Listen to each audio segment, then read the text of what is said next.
Hi, my name is Mike Lewin and I'm running for Borough President.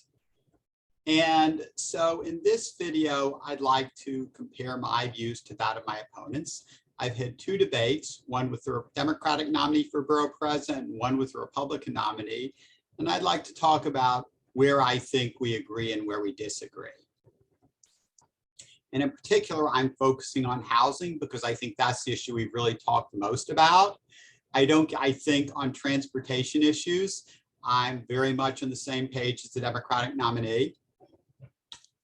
And I don't think we've really talked with the Republican very much about transportation. So what I'd like to do is share the screen because I think this is a video that would really benefit from a little video, so to speak. So as I said, the purpose of this video is essentially to compare myself or to compare my views on housing issues to those of the Republican and the Democratic nominee. So I think one issue dividing us is, should new housing be built everywhere, or should it be built where really there's no neighborhood objection, or at least where neighborhood objections are relatively weak? And I would say there's really a spectrum on of opinion on this issue. My position, as I think you may know if you've seen my other videos, is basically that housing for human beings should be a privileged use in Manhattan. That basically any amount of housing should be built anywhere, anytime. And that zoning should essentially exist only to protect housing from obnoxious commercial and industrial uses.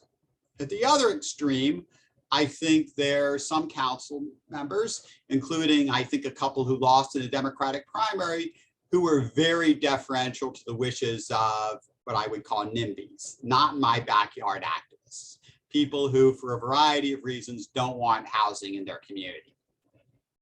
My sense is the Democratic nominee, Mr. Levine, is probably somewhere in the middle between me and them.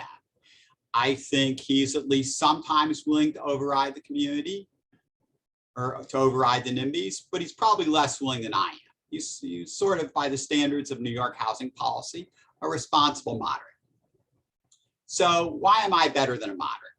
Or to put it another way, the basic, if the moderate's position is that essentially new housing should be built where neighbors' objections aren't very strong or aren't very rationally justified. My position, by contrast, is that new housing should be built even when neighbors actually have maybe a somewhat rational reason to oppose new housing. So why is my point of view better? Well, first of all, let's assume for the sake of argument that there are legitimate reasons for people to object to new buildings. In my other videos, I've suggested that these reasons are often frivolous, but let's pretend I'm wrong about this. My position is, even if there are legitimate inconveniences from new buildings, even if there are reasons for people not to have a lot of neighbors, I think they're outweighed by the inconveniences of New York's current policy, which is very much a slow growth anti-housing policy. What are these inconveniences? What are these downsides? So I'd like to focus on three downsides. The first is homelessness and the denial of housing. So my view, as I pointed out in other videos, is if you don't build enough new housing, then rents rise. And as rents rise, homelessness increases. And obviously homelessness is bad. Now you might say, well, if it's really only a problem with the homeless, we can just build a few, new homeless shelters or build more affordable housing. But if we were in a low-cost city, if we were in Cleveland, that might be a strong argument. Because in a low-cost city, really the only people who suffer from high rents are the people at the bottom of the economic ladder. But here, even people who aren't so poor suffer from high rents. They can't get as much space as they want. They can't live in the neighborhoods they want to live in, etc. Second, it seems to me that high rents create a loss of people and a loss of talent and a loss of tax base. As middle-income people flee New York City, its tax base becomes weaker and our city becomes less desirable as a place to live and work. And then the third reason for more new residents, the third reason we need more New Yorkers instead of fewer is pollution. if people prized out of Manhattan move to suburbs or to more car-dependent metro areas, they're more likely to own more cars and consume more space and drive more. So that creates more greenhouse gas emissions. That creates more of other types of pollution as well. So the second issue dividing me and I think my opponents is, how do we view market rate housing? So I was talking with my Republican opponent.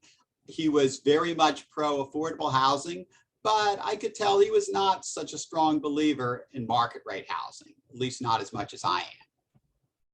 So, and that's, I think, a very common view in this city, both among, not just among people on the left, but even among people who are more moderate and conservative, which is this idea, well, affordable housing for the poor is great, but what's the point in market rate housing that most people can't afford? And so I have four responses. I have four counter arguments to this. I just realized a typo here. Response number one is, it seems to me, since the law of supply and demand applies to housing as does anything else, if you build enough market rate housing, the price will come down. How do we know this? Well, for a couple of reasons. First of all, we know from the events of 2020 that the law of supply and demand very much applies to housing, even in Manhattan. When demand went down, rents went down. When demand went up, rents went up again. And similarly, in cities with more market rate housing construction than New York City, cities like Dallas and Houston, costs are much lower.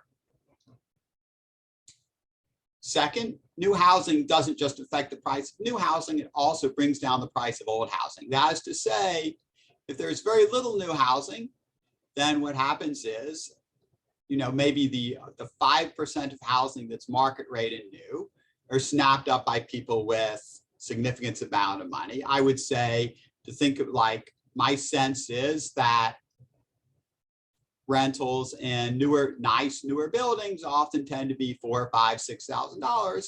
And so to rent those buildings, you probably have to be earning $300,000, $400,000 a year, which certainly there are plenty of people in New York who fit that qualification, even though I'm not one of them. And so what happens is people like me who are kind of, moderately affluent, we can't afford the new housing, so we migrate to that market for older housing, and then we outbid people who earn a little less than we do for older housing.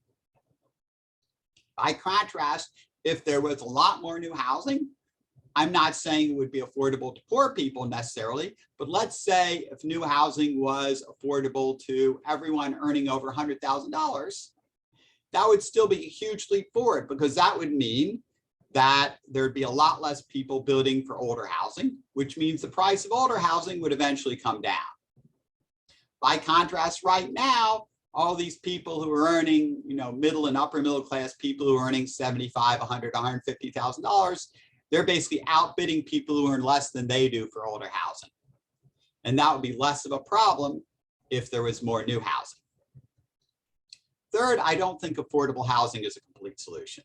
And I'll tell you why.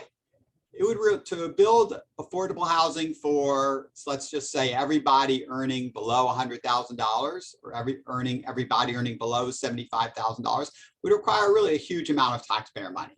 And right now, the city can barely afford to build enough housing for the poor, let alone the middle class.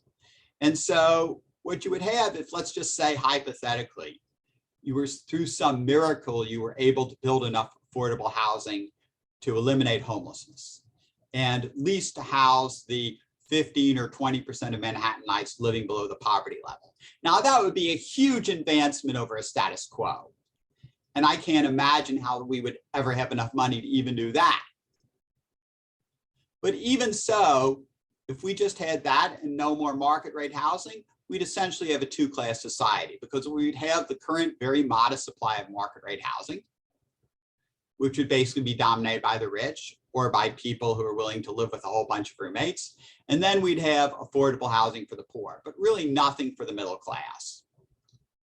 And of course, as a practical matter, it seems to me very unlikely that we'll build enough affordable housing for the poor because, number one, again, there's a limited demand for tax increases, but also the kind of not in my backyard objections that prevent market rate housing from being built are also going to be used to, again, subsidize housing.